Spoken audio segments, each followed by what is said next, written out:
आईला मुलानं आईच म्हणावं असा आईचा आग्रह असतो का? आईनं लेकरानं आईला आईच म्हणावं असा आईचा काही आग्रह नसतो. लेकरू आईला आई म्हणू शकतं, आईला मम्मी म्हणू शकतं. सध्याच्या काळात मॉमही म्हणतात, किंबहुना कोणी चुलतीच्या नावानं सुद्धा हाक मारतात की नाही. काकी म्हणतात आईला, कोणी काकी म्हणतं, कोणी ताई म्हणतं आईला, कोणी माई म्हणतं आईला, कोणी आई म्हणतं. आईला लेकरानं आईच म्हणावं असा हट्ट नाही, पण लेकरानं आईला आई मानावं असा आग्रह आहे.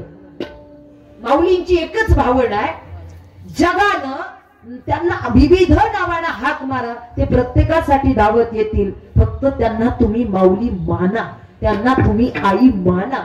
मानण्यात खरं सार्थक आहे. विठाला विठाला मानलंच नाही तर काय करणार आहे.